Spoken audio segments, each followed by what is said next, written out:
와우.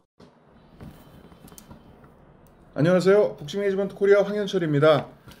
펀치라인 복싱 토크 시즌 2 36회입니다. 이번 시간부터는 웰터급에 대해서 얘기를 나눠보도록 하겠습니다. 전율의 웰터급으로 불릴 만큼 정말 무수한 명복서를 배출한 체급이기도 하고요. 뭐 이름만 들어도 알 수 있는 그런 복서들이 즐비하게 탄생한 웰터급입니다. 국내는 물론이지만 외국도 이 웰터급은 현재까지도 가장 핫한 체급 중에 하나고요. 웰터급에 대한 얘기 처음부터 한번 시작을 해보겠습니다. WBC 국제심판위원이신 복싱 매니지먼트 코리아 임준배 국제이사님 나오셨습니다. 네, 오랜만에 뵙겠습니다. 안녕하세요. 그리고 복싱 매니악의 지존 코토바 서준환님 나오셨습니다. 예, 안녕하세요. 자, 출발해 보겠습니다. 그 닉네임이 더 멋있는 것 같은데? 코토바. 아니, 지존. 가당치 않은 저보다 훨씬 내공이 많은 매니아 분들이 많이 계실 텐데. 그 코토바라는 그 필명이시죠? 어떻게 만드신 이름입니까? 그 일본어이죠. 일본어. 일본어 코토바라고 하면 이제 말이란 뜻이고. 그 제가 그거를 그 아이디로 정한 이유는 역시 제가 본업은 이제 말을 다루는 사람이기 때문에 그렇게 해서 이제 뭐 그 어감도 좋고 코토바 하면 부르기도 쉽고 해서 그렇게 해서 일본어 말이라는 뜻으로 그렇게 정했습니다. 그렇군요. 참고로 그 서준환님은 프랑스 문학을 전공을 하시고 지금은 일본 서적도 번역을 하고 계십니다. 그러니까 도대체 몇 개 국어를 하시는지 잘 모르겠는데 그 말이란 뜻이군요. 코토바가 항상 궁금했어요. 자, 그럼 출발을 해보죠. 웰터급 준배형님 얘기 좀 해주시죠. 이제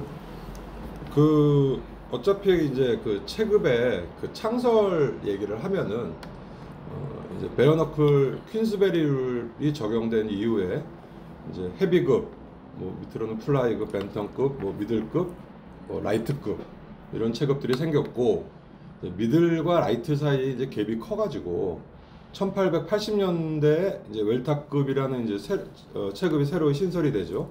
저희 웰터급의 매력은 뭐 지금도 그렇지만 그 라이트급에서 약간 부족한 듯한 그 파워 복싱과 또 미들 이상에서 약간 부족한 듯한 어떤 스피디한 복싱이 그 가장 결합된 게 어떻게 보면 웰터급이죠. 파워와 스피드와 스킬을 그 두루 겸비한 복서들이 많을 수 있는 그런 아주 매력적인 체급이고 동양인에게도 아주 뭐 전혀 넘볼 수 없는 체급은 아니어서 그 정식으로 지금 세계 챔피언이 뭐 일본이나 아시아 뭐 우리나라에서 나오진 않았지만 파키아오 한 명 나왔죠. 파키아오가 이제 그 아시아죠.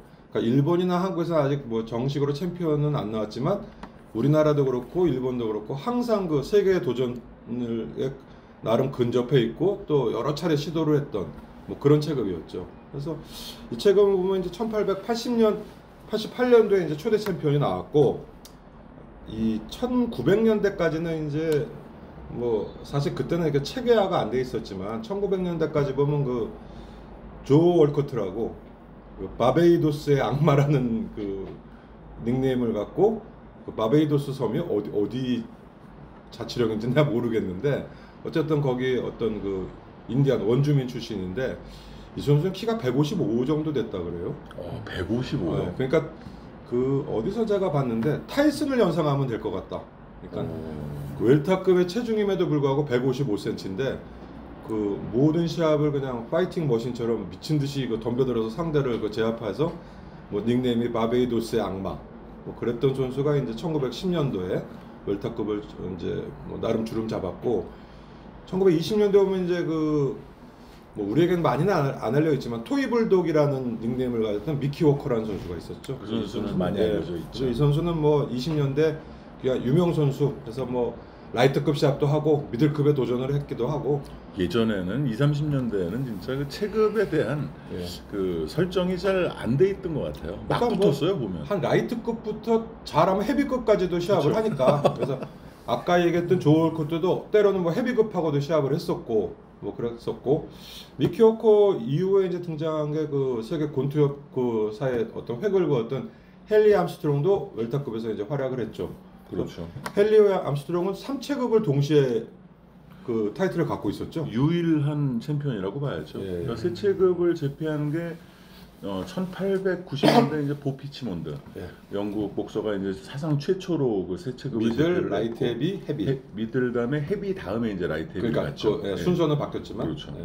하지만 이제 1900년대 이하기 때문에 라이트급 타이틀을 딴 게 1900년대 초반이고 그러니까 사실 현실성은 좀 없고 실질적으로 이제 토니 칸조네리가 그 두 번째 세체급 제패자인데 그 여기부터 얘기를 해야 될 것 같아요. 바니 로스가 그 토니 칸조네리를 꺾고 이제 그 웰터급 라이트와 라이트급. 주니어 웰터급 타이틀 두 개를 동시에 따죠. 예. 그런 상태에서 웰터급 챔피언이 되면서 이제 사상 세 번째 그 세체급 제패 복서로 이제 바니로스가 이름을 올리게 되는데 이 바니로스도 이제 웰터급을 오랫동안 점령을 했고 지금 이제 준배 형님 말씀해주신 그 헨리 암스트롱이 이 바니로스 바로 다음 세대입니다. 근데 지금의 그 어떤 다체급 제패는 체급을 올리는데 이 당시 암스트롱은 페더급 챔피언을 갖고 웰터급 타이틀에 도전해서 웰터급 누구였죠 그 당시 챔피언? 오케이. 하여간 웰터급 챔피언이 되고 웰터급 챔피언이 바니로스를 꺾고 됐어요. 바니로스를 꺾고 되고 그 다음에 다시 또 라이트급 챔피언 그렇죠. 또 밑에 체급으로 와서 라이트급 챔피언까지 돼가지고 토니 칸초네리를 이겼나? 칸조네리를 이긴 게 바니로스고 이 바니로스를 이제 암스트롱이 꺾고 웰터급 어쨌든 뭐 지금하고 틀린 게 3체급을 동시에 맞아요. 타이틀을 갖고 있었고 그 중에 이제 웰터급은 사실 뭐 오랜 기간 보유를 안 했고 라이트급에서 19차까지 몇 차까지 방어죠? 아니요, 라이트급을 루 엠번가? 루 엠버스. 네, 루 엠버스한테 이제 뺏기고 그건 웰터급 가지고 있을 때도 라이트급 방어전 할 때 날려버리고 웰터급 타이틀을 19차까지 웰터급이 19차. 막 헷갈리긴 했는데. 그래서 이 당시에는 뭐 이제 이 당시부터 50년대까지 보면 뭐 나름 진짜 우리가 상상할 수 없는 전적. 그러니까 아치무어가 아마 이제 역대 복서 중에 KO승은 제일 많은 144번. 그리고 이제 샌디 세들러라고 페더급을 제패했던 선수도 104KO인가? 어쨌든 승 중에 KO승이 100번이 넘는 선수가 아치무어, 또 샌디 세들러, 이후에 이제 슈가레이 로빈슨, 그리고 이제 이 헨리 암스트롱도 151승 중에 101KO. 99KO 아닌가요?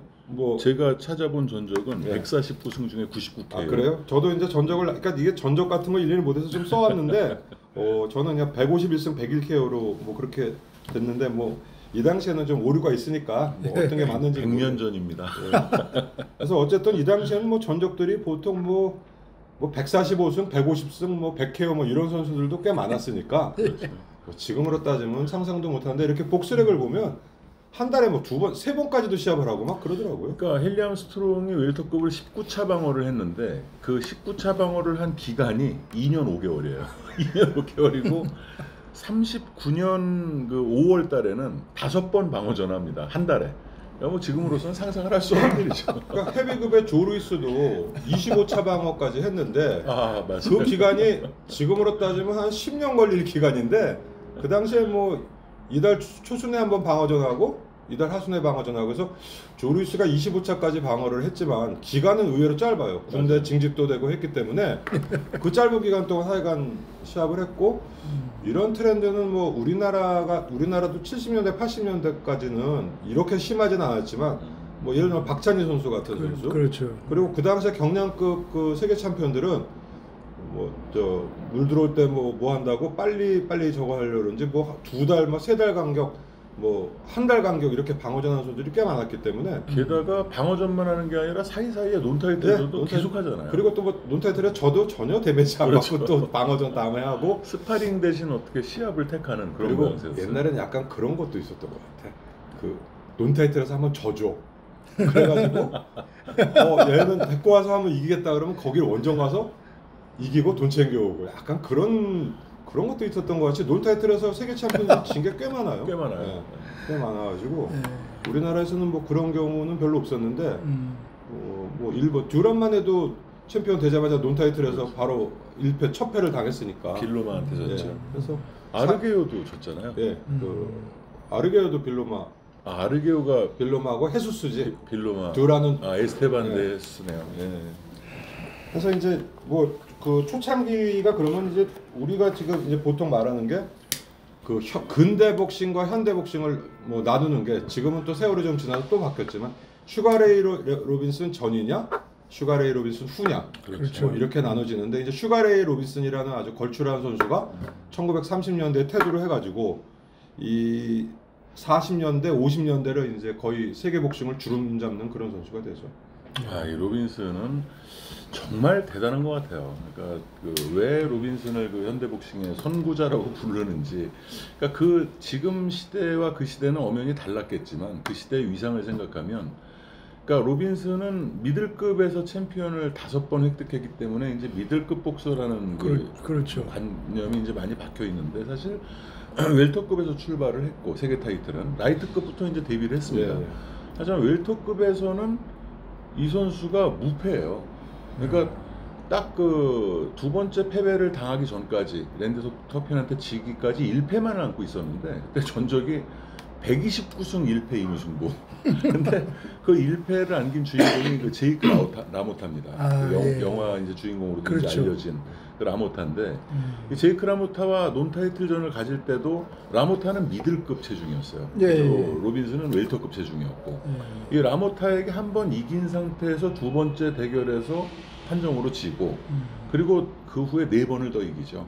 그리고 4번째는 그 라모타가 가지고 있던 미들급 그 타이틀을 뺏어오면서 이제 두 체급을 제패하게 되는데, 그러니까 129승을 올릴 동안 1패, 또 웰터급에서 무패, 이런 선수는 정말 없을 것 같아요. 그러니까 그 슈가레이 로빈슨이 얼마나 전설적인가를 역설적으로 이렇게 드러내주는 복서가 바로 제이크 라모타인데, 제이크 라모타가 이제 이탈리아 이민 2세, 3세 이제 이렇게 되고, 그리고 할리우드 영화계는 유태계보다 이탈리아계가 강하다고 할 정도로 잡고 있고, 그래서 이제 그 이탈리아 이민 2세 뭐 하면은 3세죠. 3세에 해당하는 뭐 마틴 스코세즈라든가 뭐 얼마 후에 영화도 개봉한다는데, 이제 코폴라 같은 명장들이 이제 관심을 가지고 슈가레이 로빈슨을 한번 이겼다는 이유만으로 영화화 했던 작품이 바로 레이징 불이라는 영화로 이렇게 알고 있습니다. 성난 황소. 예, 성난 황소. 로버트 드니로. 네, 로버트 드니로가 제이크 라모타 성격 이상한 그 복서로, 그래서 동생이랑도 절연하는 그런 일대기를 이렇게 보여주는데, 레이징 불은 지금도 역대 그 복싱 영화로는 역대급에 속하는. 그럼요. 연출 너무 잘 됐고. 그 상처뿐인 영광, 로키. 이제 요 최근에도 또 좋은 영화들이 나왔는데, 클래식 중에는 아주 복싱 영화에서 로버트 드니로가 그 영화로 아카데미 나무주연상을 받았으니까요. 그 영화는 옛날 영화임에도 좀 복싱 장면이 그럴듯해요.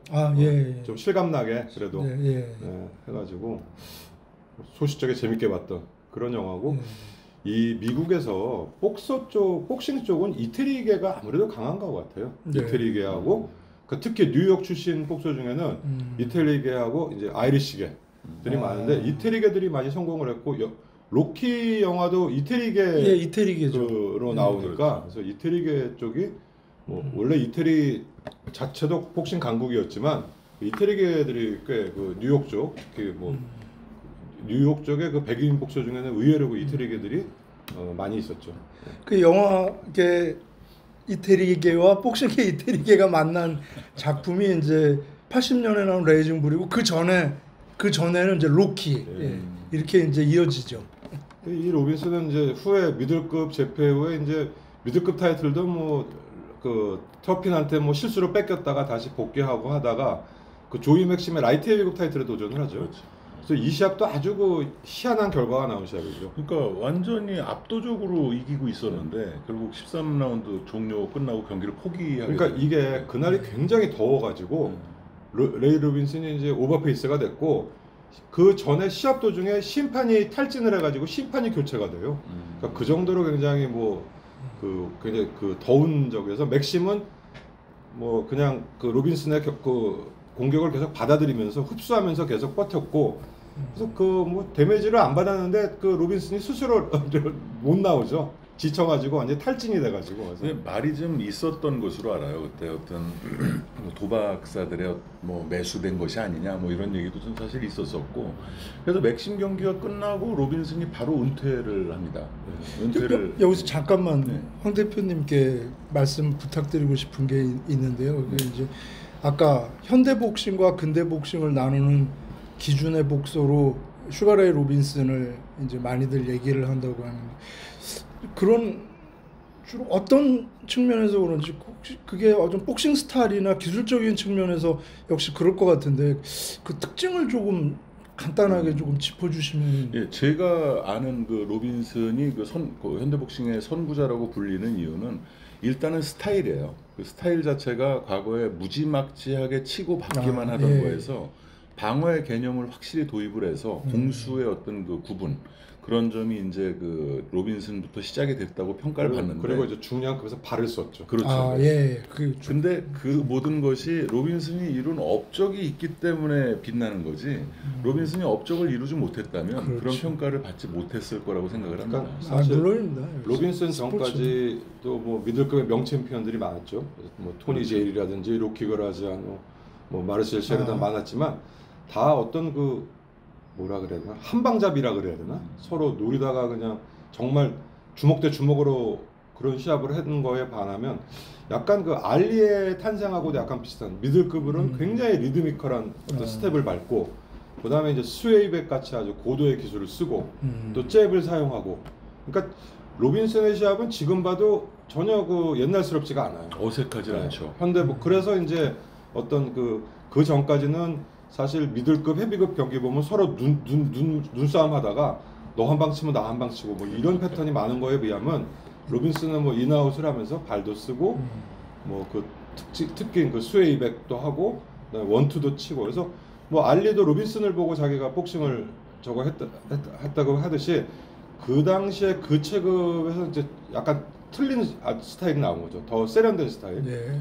그게 이제 헤비급은 그 진터니가 잭 템프시를 이길 때 처음으로 이제 후드옥을 쓴 아웃복싱을 했는데, 지금의 뭐 후드옥 뭐 당연히 뭐 후드옥 뭐 모두 다 당연시하지만 그 당시에 1920년대 헤비급에서 그렇게 발을 서서 그렇게 스텝을 밟고 다니는 복싱을 안 했기 때문에 그 굉장히 센세이션을했고, 잭 템프시가 그걸 못 잡았죠, 그거를.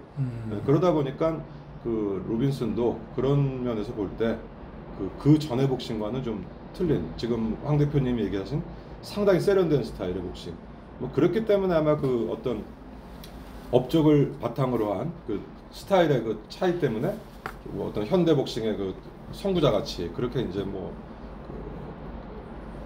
그렇게 여기는 것 같습니다. 그러니까 하나 더 덧붙이자면, 로빈슨이 이제 21년생인데 40년에 프로 데뷔를 해서 40년대에는 웰터급, 50년대에는 미들급 이렇게 나뉘어지잖아요.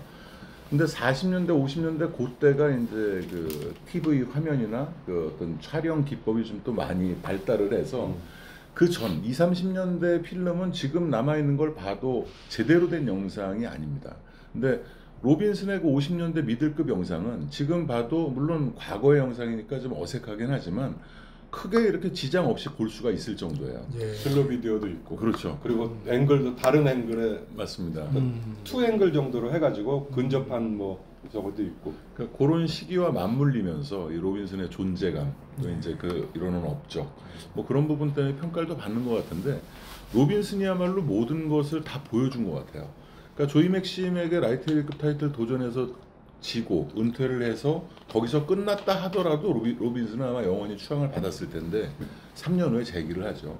재기를 해서 다시 헤비급, 미들급 챔피언이 되고, 진 풀머에게 타이틀을 뺏긴 다음에 또 찾고, 그 다음에 카멘 바실료에게 뺏겼다가 또 찾고, 그러니까 통산 미들급 챔피언에 5번에 오릅니다. 거의 40대가 된 나이에. 그리고 이제 45세까지 선수 생활을 하면서 팬들에게 이제 본인이 지든 이기든 이런 모습을 보여줬기 때문에 정말 슈거레이 로빈슨을 쫓아갈 만한 복선은 없을 것 같아요. 그런 생각이 듭니다. 이 선수는 이제 뭐 굉장히 그 당시에 보면 그 사교계에서도 굉장히 이름을 날리고, 그 로빈슨의 트레이드 마크가 그 캐딜락, 핑크 캐딜락. 그래서 그 자기 차를 핑크색으로 하고 항상 그 옷도 아주 그 사격에 화려하게 그 입고 또 탭댄스를 또 즐겼다 그래요. 그 탭댄스 때문에 뭐 그 스텝이 그렇게 좋은지 모르지만 그러겠네. 이렇게 리드미컬한. 해가지고 지금도 뭐 물론 올타임 하면은 요 근래에도 아주 그 위대한 복수들이 많이 나왔지만 지금도 미국 쪽의 그 어떤 전문가들은 올타임 하면은 뭐 알리냐 로빈슨이냐 뭐 거의 뭐 왔다 갔다 할 정도로 아직까지도 그 평가를 받고 추앙을 받는 뭐 그런 선수였고 60년도에 그 폴 펜더라는 선수 사실 강자는 아니었는데 그 선수의 아웃복싱에 뭐 무기력하게 지고는 2차전 그 다음도 또 뭐 지고 하면서 이제 세계 타이틀과 거리가 멀어졌는데 그 이후에도 뭐 굉장히 선수 생활은 계속 오래 지속을 했죠. 65년까지 했어요. 45살까지. 그러니까 지금 45살이면 계속 모르지만 그때 45살이면 진짜 놀라운 나이죠. 예, 놀라운 나이인데 그렇게 약간 그 모던하고 잘 안 맞고 사람 자체가 스타일리시하고 하다 보니까 그렇게 복싱 수명도 굉장히 길어지지 않았나 이렇게 생각이 되네요. 그리고 뭐 몸도 천부적이잖아요. 그렇죠. 뭐 아주 복싱하기 좋은 미끈하게 빠졌죠. 미끈하게 빠진 몸이고. 뭐 그래서 하여간 뭐 이 로빈슨이 웰터급과 미들급을 그 당시에 이제 40년대, 40년대, 50년대를 조 루이스, 그다음에 헤비급의 로키 마르시아노 이런 선수와 더불어서 그 어떤 프로복싱계를 그러니까 그 당시에 뭐 세계라기보다 미국 복싱계를 주름 잡았던 선수고 이제 이 로빈슨이 웰터급에서 사라진 후에는 뭐 군웅이 활과하죠. 뭐 카멘 바실리오, 뭐 조니 섹스턴, 그다음에 뭐 브레턴 이런 선수들이 서로 뭐 주고받고 하다가 그나마 이제 이걸 정립한 게 50년대 키트 게빌란이라는 선수가 나오죠. 그래서 이 선수는 그 처음으로 쿠바에서 그 망명을 한 프로복서. 그러니까 쿠바가 공산주의가 되면서 게빌라는 그 쿠바가 공산화된 게 1961년. 아, 그럼 아니다. 그래서 공산화되기 전에 네. 쿠바에서 선수 생활을 마무리했고 나폴레스가 이제 네, 그래서 그 지금 얘기하신 나폴레스의 어떤 롤모델이었던 게빌란이고 그 볼로 펀치라는 약간 그 어퍼 비슷한 그 필살기가 있었죠. 그래서 사람들은 이제 소위 볼로 펀치라고 부르는데 그 굉장히 장신해. 그런데 그 전적은 굉장히 많은데 KO승은 의외로 많지가 않았어요. 근데 그 뭐 여러 선수와 아주 그 굉장히 명승부를 했던 그렇죠. 키트 게빌란이 있었죠. 그 게빌라는 그 종신 전적에 30패가 있는데 KO패가 한 번도 없습니다. 정말 대단한 내구력이었던 것 같아요. 그래서 이 키트 게빌란 선수 그 무렵에 지금 얘기한 뭐 조니 섹스턴, 그다음에 뭐 빌리 그레함 이런 선수들 이제 웰터급에서 뭐 타이틀을 주고받고 했는데 그 이전에 뭐 로빈슨이라든지 뭐 이런 선수에는 비할 바가 못 됐고 그러다가 이제 50년대 말에 또 재밌는 선수가 하나 나오죠. 그 에밀 그리피스라고. 이 선수는 짚어봐야죠. 네, 그래서 에밀 그리피스는 이제 웰터급 챔피언을 3번을 하죠. 3번을 했죠. 3번을 하고 후에 이제 미들급 챔피언이 돼서 그 니노 벤베누티와의 그 3년 전. 그다음에 뭐 카를로스 몬존에게도 했고 뭐 70년대 중반에는 나중에 37살 나이에 나폴레스에게 도전도 또 하고. 나폴레스에게 도전하고 그 이후에 에카르토 다케라는 그 WBC 주니어 미들급 챔피언에게 도전한 당시의 나이가 37이었는데 70년대 37이면 프로복서로서는 아주 놀라운 나이죠. 그래서 그 윗머리가 이렇게 다 벗겨졌는데도 뭐 그 독일 세계 챔피언하고 용감히 싸우고 했던 선수인데 이 선수는 이제 웰터급 챔피언이 되고 이 굉장히 테크니션이죠. 테크니션인데 이제 웰터급에서 잊을 수 없는 게 그 베니 파렛과의 3년 전 그리고 그 아주 비극적인 그 사고가 났던 그 주인공이기도 한데 그 베니 파렛과의 관계 좀 말씀을 좀 해주시죠. 베니 파렛과 이제 3번의 대결 중에서 마지막 3차전이 이제 크게 문제가 됐죠. 사실 12라운드 KO로 이 그리피스가 승리를 하게 되는데 너무 많이 맞았어요. 그러니까 지금도 영상이 남아 있습니다. 풀은 아닌데 정말 잔혹할 정도로 많이 맞는데 결국 주심이 계속 놔두고 코너에 목. 네, 코너에 박힌 채로 계속 난사를 당하다가 결국 의식불명이 돼서 이제 그 들것에 실려 나가고 결국 20일인가 보름인가 있다가 사망하는 사건이 발생합니다.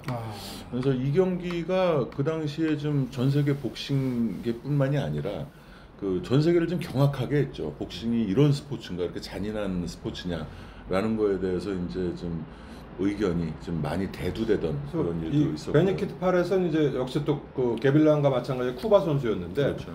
이 선수 양 선수의 1차전에 이제 그리피스가 이겨요. 이기는데 2차전에서 파렛이 아주 타이틀을 근소한 주고받죠. 차이로 이제 타이틀 뺐고 3차전은 그리피스로 이제 복수전이 됐는데 그 마지막 라운드 정말 지금 봐도 그 사륙을 하는 것 같은 그런 느낌의 시합이었고 이 시합을 계기로 해서 미국 링은 이제 로프 3개 로프를 전부 없애고 그렇죠. 4단 로프를 네, 사용하게 됩니다. 하고 그래서 뭐 에밀 그리피스는 이 시합 후에 뭐 복싱을 그만둘까도 생각을 했다 그러지만 뭐 이외에도 이제 루이스 로드리게스와의 또 여러 번 했죠. 타이틀을 주고받으니까 4번을 싸우죠. 4번을 싸워가지고 뭐 루이스 로드리게스와의 그 명승부, 그 다음에 아까 말씀드린 그 니노 벤베누티와의 또 명승부. 그래서 그 미들급의 그러니까 김기수 선수에게 벤베누티가 지고 미들급 챔피언이 된 후에 그 메디슨 스퀘어 가든의 그 3년 전이라고 그러죠. 그래서 메디슨 스퀘어 가든에서 아주 그 70년대 굉장히 인기 있었던 몬조인가? 그래서 이게 2승 1패인가요?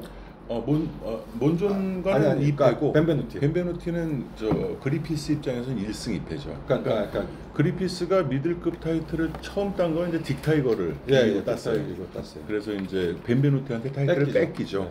그리고 2차전에서 찾았다가 다시. 3차전에서 다시 뺏기는 그 구도가 계속 형성이 되죠. 예. 그리고 이제 그 이후에 70년대 71년도에 이제 몬존에게 첫 번째 도전했다가 KO를 당하고 TKO 그 로프에 몰려가지고 그냥 난사당하고 TKO로 졌는데 74년인가요? 그 재시합을 해가지고 거기서 또 근소한 차로 또 지고 그래서 어쨌든 그리피스는 뭐 웰터급과 미들급 이책을 제패를 했는데 타이틀을 내놓은 상실한 이후에도 많은 시합을 해요. 굉장히 많은 시합을 합니다. 그래서 아까 말씀드린 대로 에카르토 다케와의 시합이 76년도일 거예요 아마. 독일까지 가서 또 세계 타이틀을 하고 거기서 세계 타이틀 도전에 실패했는데도 그 이후에도 계속 오랫동안 현역 생활을 하죠. 그래서 언제까지 했는지는 제가 기억을 못 하는데 아마 거의 70년대 말까지는 아마 현역 생활을 했을 거예요.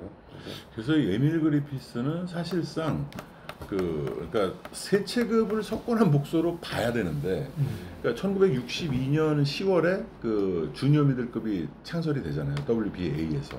근데 그 무렵에 그 그리피스도 그 주니어 미들급 타이틀 매치라는 시합을 합니다. 근데 이제 그거는 시합이 오스트리아에서 인정한 그 세계 챔피언. 그러니까 이제 어쨌든 지금도 뭐 기록에는 이렇게 나와 있어요. 하지만 전 세계적으로 공인을 받지 못했을 뿐인데, 그래서 주니어 미들급 시합을 2차례 이제 세계 타이틀 매치라는 명분으로 갖긴 했지만 결국은 인정을 받지 못했죠. 그래서 이제 2체급 챔피언으로 남아 있는데 에밀 그리피스도 지금 시각으로 보면 3체급 챔피언으로 봐줘야 되는 것이 아닌가 그런 생각도 들어요. 지금 같이 체급이 세분화돼 있으면 네 체급 같은 체급까지도 그렇죠. 했을 거예요. 그래서 에밀 그리피스의 시합을 보면은 아주 뭐 강렬한 맛은 없는데 굉장히 그 오소독스하고 그 승부가 강한, 승부욕이 강한 뭐 강다고 있는 목심을 좀 예, 했죠. 했고 맞고 넘어가더라도 끝까지 대들던. 에밀 그리피스는 종신 전적이 뭐 이 선수도 100전이 넘네요. 네, 그래서 굉장히 그 미국의 그 특히 그 메디슨 스퀘어 가든의 어떤 인기 복서, 그 뭐 여러 선수와 시합을 했던 그런 선수였죠. 그리피스는 버진 군도죠. 그러니까 줄리안 네, 잭슨 원래는 같은 버진 아일랜드인데 이제 뉴욕령이니까. 뉴욕 활동을 했고 줄리안 잭슨과 그러니까 그렇죠. 동양이죠. 네. 줄리안 잭슨. 하고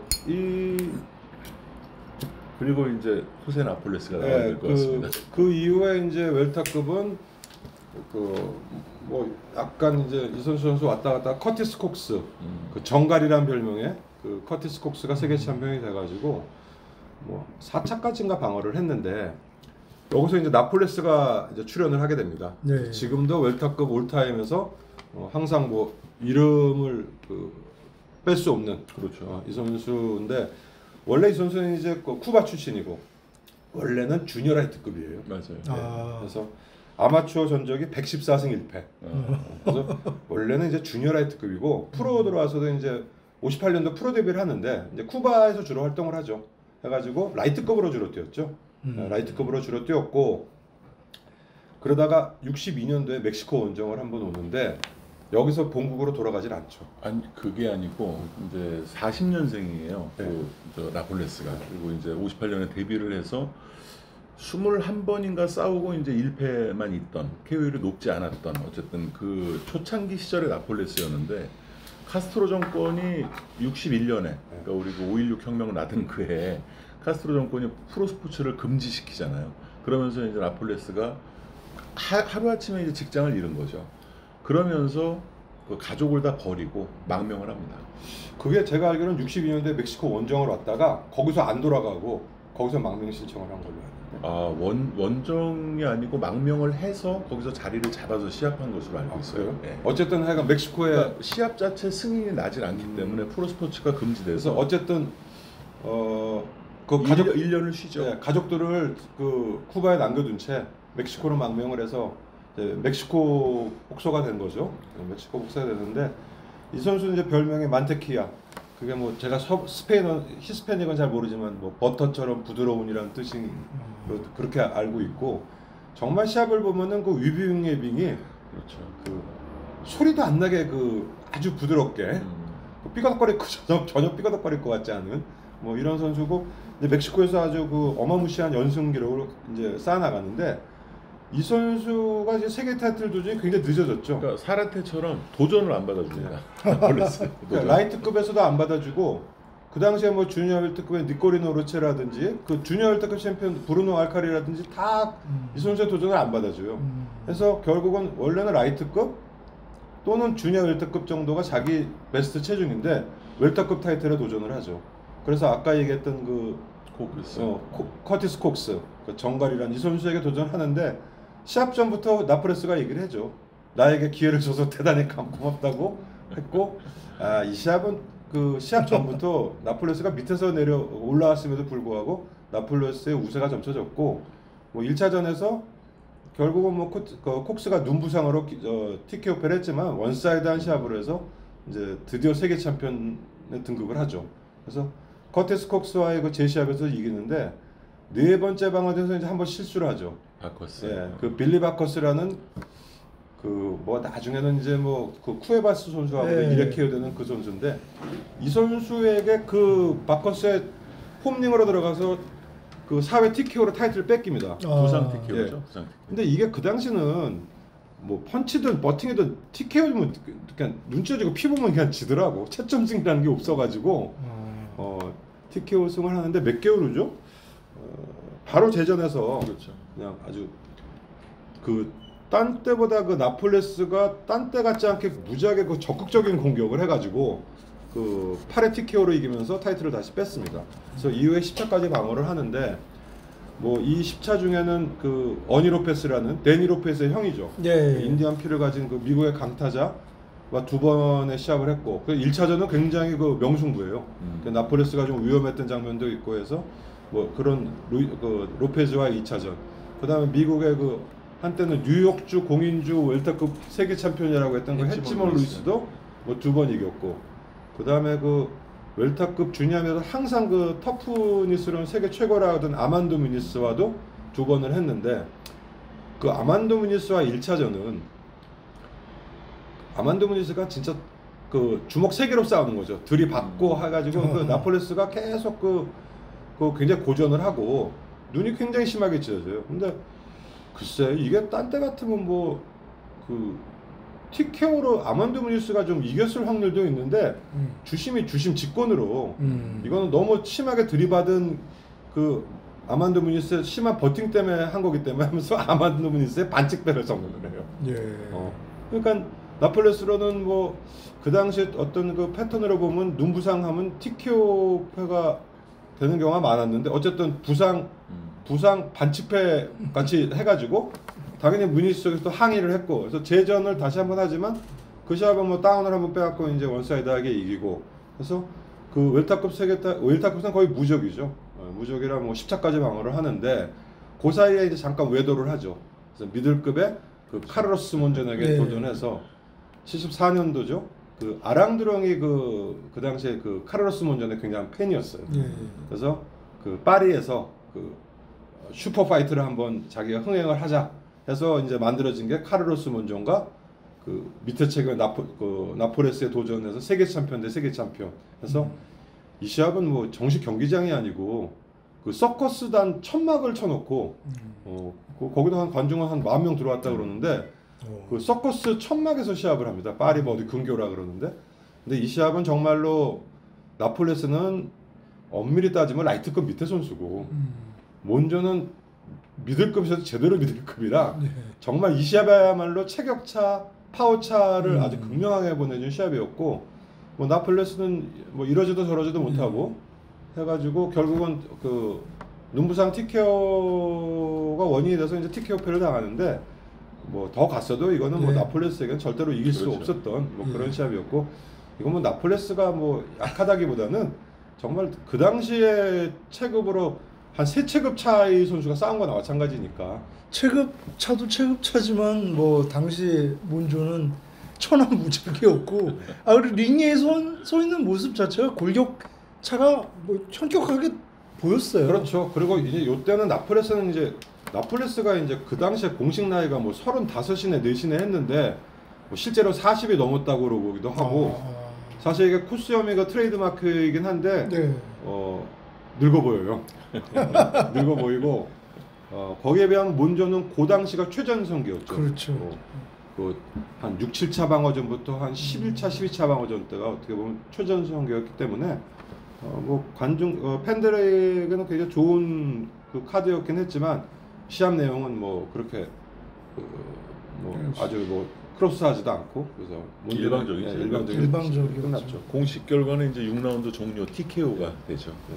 하고 이후에 이제 나폴레스의 시대가 저무는 이게 이제 6년이죠.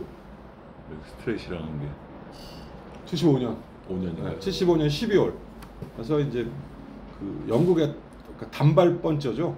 존 스트레이시하고 하는데 존 스트레이시는 상당히 그 영국에서는 그 케빈 피네건이라든지 뭐 여러 그 라이벌들을 다 이제 재우고 나름 유럽에서는 최고였지만 나폴레스가 그 당시에 너무 그 어떤 이미지가 강했기 때문에 그것도 멕시코 시티에 와가지고 나폴레스가 노세했지만 스트레이시가 이길이라고는 상상을 못했는데 그 시합에서 이제 초반에는 스트레이시가 한번 다운을 당하는데 이후에 그 나폴레스가 굉장히 그 페이스가 떨어지면서 뭐 난사를 당하죠. 네, 난사를 당하고 결국은 이제 6회전에 로프에 몰려서 뭐 아주 그 일방적으로 이제 얻어맞으니까 이제 심판이 중지했는데 그날 뭐 그 다음날 아침 멕시코 그 신문에는 뭐 그 큰 별이 떨어졌다 뭐 이런 그 어떤 그 타이틀로 나왔고 요 샵이 이제 언더카드는 사모라가 그 바토토란 선수와 방어전을 했는데 예. 이게 무슨 투장인데 약간 코르세움 같은 느낌의 그 야외 특설링인데 그런 데서 그 나폴레스가 그 KO 당하는 장면은 굉장히 더 좀 그 처절해 보인다고 해야 되나? 그 어떤 실내 경기장보다 밝은 대낮에 그 어떤 격투기장 같은 데서 그 KO 당하는 그래서 어쨌든 웰터급의 그 일세를 누렸던 그 나폴레스의 퇴장이고 이 샵을 마지막으로 은퇴를 하고 더 이상의 이제 복귀는 없었죠. 그렇지. 예. 그래서 존 스트레이시 얘기 좀 해주시죠. 직접 해주시죠. 그 존 스트레이시는 그 이락 나폴레스를 물리치고 이제 이락 그 영국의 영웅이 되죠. 영웅이 돼서 1차 방에서는 해치먼 루이스 나폴레스한테 2번 그 세계 타이틀 도전했던 해치먼 루이스를 이기는데 이 당시에 이제 해치먼 루이스는 완전히 지는 해였고 그리고 이제 맞이한 게 당시 무명이었죠. 그 카르로스 팔로미노를 맞이합니다. 카르로스 팔로미노는 이제 로스앤젤레스를 주 무대로 하는 멕시코계 미국인. 예. 그래서 코스염이 아주 멋있는 선수였는데 이 선수는 뭐 그 프로복서 때도 그 약간 그 탤런트 영화 배우를 약간 그 조연 단역이지만 겸하고 결국 뭐 은퇴하고도 나중에 이제 뭐 이 그쪽 그 배우로서 별로 유명한 건 아니지만 하여간 어쨌든 배우를 하는데 이 선수를 손쉬운 상대라고 스트레이시가 맞이했는데 임잘 만났죠. 그렇죠. 그래서 바디샷에 이제 쓰러지는데 그 팔로미노의 바디샷을 맞고 스트레이시가 정말 아파요. 그래서 그냥 돌아설려다가 다시 억지로 시합을 하려고 돌아섰다가 다시 맞고 쓰러지고 그래서 아주 그 굉장히 그 센세이셔널한 그 전혀 무명이었던 선수가 그 스트레이시를 잡고 왜냐하면 스트레이시는 어쨌든 유럽에서는 꽤 그 네임밸류가 있었고 또 나폴레스란 명챔피언을 잡았던 챔피언이기 때문에 팔로미노에게 패배는 예상을 사실 못했던 적이었죠. 그 이제 팔로미노가 WBC 챔피언이 되죠. 그리고 한 달 뒤에 이제 쿠에바스는 그 WBA의 웰터급 챔피언이 됩니다. 그래서 양강 구도가 이제 형성이 되죠. 이게 그러니까 나폴레스 때만 해도 WBA, WBC 통합 그렇죠. 챔피언이었다가 이게 왜 갈라졌지? 나폴레스가 그 말년 시절에 WB에서 그 앙헬 에스파다와의 그 지명전을 그 명령을 오다를 주는데 그 나폴레스가 거절하죠. 할 수가 없죠. 네. 그래서 양대 기구의 지명 도전을 네. 할 수가 없으니까. 그래서 앙헬 에스파다가 그 클라이드 글레이 그 네. 원정과 나폴레스도 시합했던 캐나다의 그 어떤 1인자와 이제 결정전을 해서 이기고 그 앙헬 에스파다는 그리고 나서 이제 뭐 WBC 챔피언과의 통합전도 모색을 하는데 그 멕시코에서 그 당시까지만 해도 6패를 자랑하는 아주 어린 애가 타이틀 도전을 한다 그래서 17살. 에스파다로서는 이렇게 그 마실라 같은 기분으로 갔을 거예요. 그래서 그 당시 쿠에바스의 나이가 17세 8개월인가 18세 8개월인가 17세. 18세 8개월 18세. 18세 8개월 어쨌든 그리고 이제 이 사실 쿠에바스는 아주 14살? 14살에 14살에 데뷔를 했는데 초반에 10전까지 전적이 10전 6승 4패 그러니까 8전까지는 4승 4패 그리고 데뷔전 KO패 이긴 건 다 KO죠. 네, 이긴 건 다 KO승 이랬고 그 에스파다와의 시합 전초전에서 그 전 시합에서도 또 패를 당했어요. 졌죠. 네, 그러니까 뭐 에스파다로서는 멕시코에 그냥 뭐 그런 아주 어린 애다 이렇게 생각을 하고 했는데 2라운드에 정말 그 얼을 빼죠. 완전히 이거 시합 보셨죠? 아주 재밌어요. 그래서 첫 다운이 너무 크고 두 번째는 서 있다가 자기가 주저앉으려고 그러는데 심판은 자꾸 시키고 해가지고 정말 이제 전율의 강타자가 나온 거죠. 그래서 턱뼈가 부러졌을 것 같은데 두 번째. 이 쿠에바스는 뭐 워낙 멕시코에 그 훌륭한 선수들이 많지만 이 실력 뭐 이런 걸 논하기 앞서서 그냥 멕시코의 어떤 진짜 그 복서 중에는 진짜 그 인기자라 그래야 되나? 그렇죠. 네. 그래서 이 선수는 뭐 지금까지도 멕시코 최연소 세계 챔피언의 기록. 그 다음에 멕시코 선수 사상 처음으로 100만 불 이상을 받은 선수가 쿠에바스예요. 해가지고 그 방어전 초반에는 이제 뭐 에스파다와의 그 리턴 매치라든지 하다가 이제 후에 그 미국 진출을 해가지고 뭐 헤럴드 웨스턴이라든지 피트르 안잔이라든지 뭐 빌리 바카스 노장이지만 피터 앤전이는 진짜 불쌍한 게 비오는 경기장에서 아니 쿠에바스한테 지는 애들은 다 불쌍해요. 그래서 웨스턴도 그 턱뼈가 깨지고도 그 저걸 했는데도 카운트아웃이 되진 않았잖아요, 웨스턴. 네, 그래서 뭐 그 1, 2, 3, 4차 초반 방어전은 이제 멕시코에서 뭐 미겔 앙헬 깜파니노라든지 스지모도 쇼지랑 1차 방어전 때 일본에 또 오죠. 예. 그래서 그 스지모도 쇼지와 이제 처음으로 이제 일본 선수가 유일하게 했는데 18살짜리 세계 챔피언이 일본에 왔지. 그 당시에 이제 일본에서는 그 스지모도 쇼지는 사실 그 류소리마츠와 더불어 웰터급의 아주 일본의 간판이었고 동양 챔피언은 못 되고 류소리마츠와 무승부를 했지만 일본 챔피언은 굉장히 그러니까 보통의 일본 챔피언보다는 좀 특별한 대우를 받던 그런 뭐 세계 랭커였는데 쿠에바스 1차 방어전에서는 맞이하죠. 근데 일본에서 이제 일말의 기대감이 있던 게 이게 실수로 이긴 걸 거다. 전적 보니까 그렇고 이게 18살짜리 애인데 뻔찜 좀 있는 것 같은데 스지모도 쇼지가 워낙 테크니션이니까 약간 이거 이길 수도 있지 않을까 하는 그런 기대가 많았어요. 그런 저걸로 왔는데 거의 뭐 초반에는 잘했죠 그래도. 네, 초반은 처음엔 잘 도망다녔는데 결국 5라운드 한번 잡히니까 그냥 거기서 끝나더라고요. 그래서 6회 그냥 끝내고 아까 말씀드렸는 이제 이후에는 뭐 미국 휴스톤이라든지 미국 원정도 많이 와서 다시 뭐 똑같은 얘기지만 웨스턴 뭐 피트르 안자니 뭐 글라이드 글레이 빌리 바카스 그다음에 그 미국의 유망주라는 금발 하나 있었는데 금발 하나 그 백인 뭐 그 나름 미국 유망주인데 2라운드에 아주 초사를 내버리고. 근데 코토바님이 한번 2라운드 KO 때 얘기를 해주셨는데 쿠에바스의 그 세계 타이틀 매치는 유독 2회 KO가 많아요. 예, 아니 그 희한한 게 저 그 50전 35승 뭐 이제 15패 이런데 제가 복스레크를 확인해 보니까 데뷔전도 2회 KO패를 당했고 그리고 마지막 경기도 2회 KO패로 끝났더라고요. 야, 그리고 2라운드가 뭐가 있네. 예, 그리고 세계 챔피언 쟁취를 할 때도 앙헬 에스파다를 2회 KO로 이겼고 그리고 세계 타이틀 벨트를 풀 때도 토미 현스한테 2회 KO를 당했고 그러네요. 예, 그리고 11번 방어전 중에 10번을 KO로 이겼는데 그중 5번을 2회 KO로 이겼죠. 그 2회 KO랑 2회 KO를 얘기할 때 빼놓을 수가 없는 복서. 챔피언 딴 것도 2회 KO, 뺏긴 것도 2회 KO. 예, 그리고 2회 KO. 지금 말씀하실 때 10번의 방어전 중에 8연속 KO 방어가 들었어요. 그렇죠. 예. 그때가 이제 미국 와서 뭐 아까 얘기한 란자니부터 뭐 글라이드 글레이 빌리 바카스 다 초반에 박살내던 그 시절이었고 랜디 실즈만 이제 유일하게 15라운드까지 버텼죠. 그래서 이 쿠에바스의 시합은 MBC 곤투에서 그 당시에 거의 다 해줬어요. 그렇죠. 다 해줬어요. 거의 다 해줘서 다 봤습니다. 야 정말 정말 무시무시한 인간이구나 하고 우리 아버님은 곤투를 별로 안 좋아하시는데 이 선수의 그 앙헬 에스파다와 이제 그 챔피언 획득 탈환 후 2번을 더 싸우죠. 예. 근데 2차전은 이제 에스파다가 내가 그 챔피언 상실은 애숭이라고 생각하고 약받아 졌다. 그래서 페르토리코 쌍황으로 불러드립니다. 쿠에바스를. 그래서 그 언더카드가 세라노 김테오.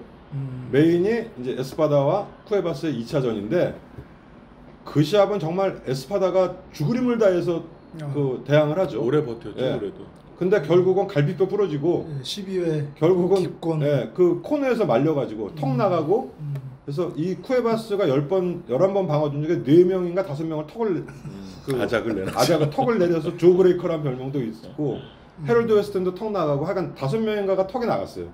근데 그 에스파다의 2차전은 정말 그 에스파다는 어떻게 이제 하려고 나오다가 결국은 주저앉죠. 그 나오다가 자기가 주저앉고 뭐 기권하는데 우리 아버님은 곤투를 별로 안 좋아하시는데 그 시합을 보셨어요. 보더니 저 사람이 아닌 것 같네요. 입을 안 벌릴까? 10회전이 됐는데 입을 안 벌린다고 쿠에바스가.